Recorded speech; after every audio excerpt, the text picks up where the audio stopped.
Item: SCP-1683. Codename: Moonstruck Bedroom. Object Class: Safe. Special Containment Procedures: except for purposes of approved experimentation, the entrance to SCP-1683 is to be barred, and the access corridor is to be monitored by security personnel. Only D-Class personnel are permitted to enter SCP-1683. The buildings surrounding the residence containing SCP-1683 have been acquired by the Foundation in order to facilitate containment, and collectively serve as Containment Site 142. A cover story regarding ongoing maintenance work to remove toxic chemicals has been implemented, pending further developments in SCP-1683's anomalous property. Whenever D-Class personnel are introduced to SCP-1683 for any purpose, all on-site personnel are required to wear aircraft technician-grade hearing protection, and must withdraw to a distance of at least 20 meters from SCP-1683. Description: SCP-1683 is a child's bedroom, located on the second floor of a two-story residential home in Cleveland, Ohio, USA. SCP-1683 contains one furnished bed, a dresser, one telescope, a ceiling and walls painted black and covered in luminescent outer space-themed stickers, and 5 bookshelves on which are several dozen posters and books regarding astronomy and space exploration as of 1971. Notably, the residence's second floor contains no windows. Analysis has shown that the stickers accurately map many known star systems and planetary locations, although only ones known as of 1971. Subjects who enter SCP-1683 will immediately and permanently develop a fascination with astronomy. Typically, subjects will begin to observe the stickers within SCP-1683, and compare them to systems described in the books. This behavior occurs even with illiterate subjects. As the subject continues to observe the stickers will adopt a conformation accurately representing whatever stars, planets, and asteroids are visible in the sky over SCP-1683 at that moment. This continues to be the case even when observed during the day, or during weather phenomena which would otherwise obstruct astronomical observation. The sticker conformations continue to adapt as long they are being directly observed by a live human. 2. Whenever any sighted human 3 makes skin contact with the telescope, SCP-1683 becomes active. While active, the door to SCP-1683 will close itself within approximately 0.04 seconds. The force with which the door closes has not been reliably measured, but has proven sufficient to destroy cinder blocks and steel girders placed across the threshold. 4. Subsequently, the door cannot be reopened from the outside until conclusion of SCP-1683's activation. It is not known whether personnel within SCP-1683 could open the door from the inside. After SCP-1683 has sealed itself, a human voice can be heard counting down from 10 to 1, at a volume of approximately 75 dB. Voice analysis identifies the speaker as the subject who triggered the activation event. 5. In the event that the subject who triggered the activation event is physically mute, the countdown voice will be identical to radio recordings of the Apollo 13 launch. All video produced within SCP-1683 during an activation event is identical to the television broadcast of the Apollo 13 launch. At the conclusion of the countdown, SCP-1683 and its access corridor will rapidly be heated to 3,300 degrees Celsius 6 while sound identical to the Apollo 13 liftoff 7 can be heard.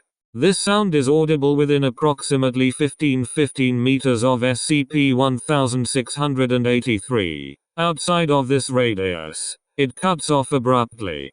2 minutes after an activation event is triggered, An unidentified flying object can be detected approximately 2,400 kilometers above the Earth, moving away at approximately 33 km/s.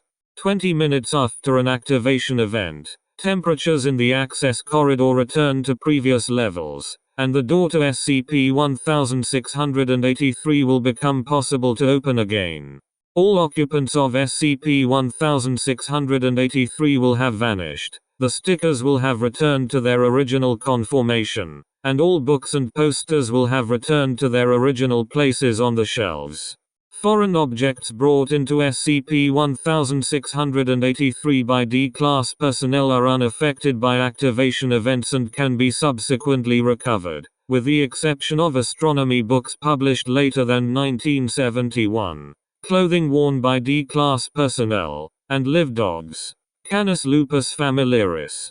Astrology books will be severely damaged by fire, as will New Age books containing scientifically unfounded astronomical speculations.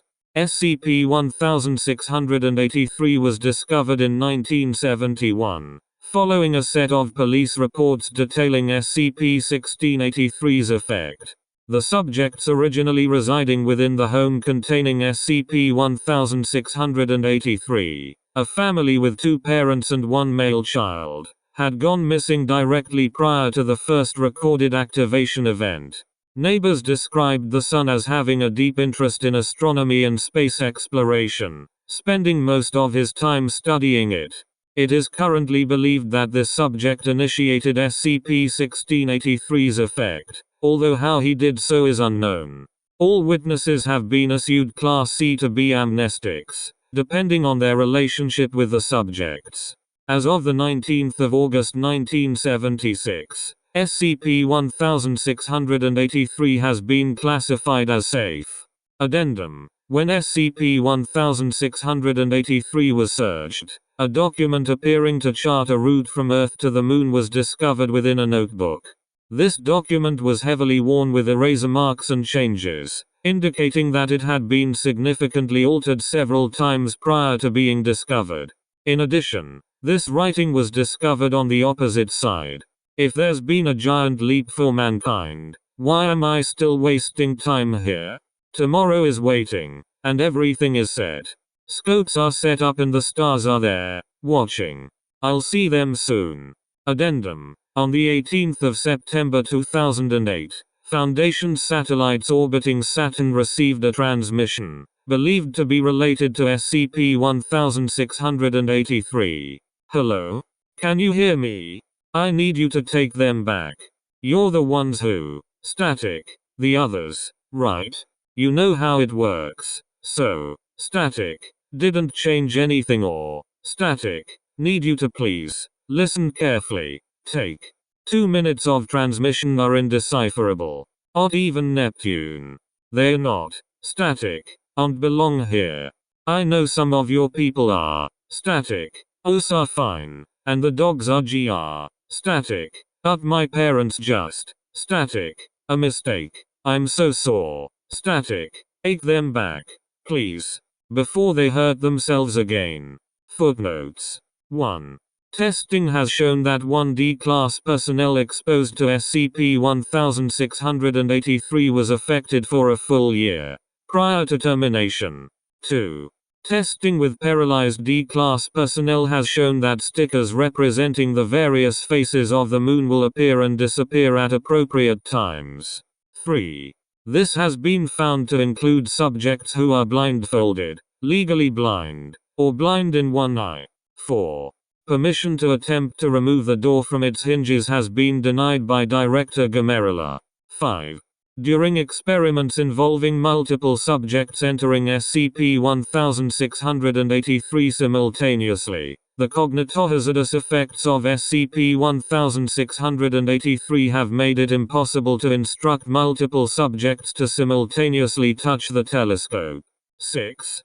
Although the infrastructure of the residence will be unaffected by this heat, and no ignition will occur, all liquids within the access corridor will boil and vaporize, and all substances with a defined melting point below 3,300 degrees Celsius will melt. However, Substances which would otherwise ignite prior to melting remain intact. Substances outside the access corridor are unaffected. 7. 200 dB.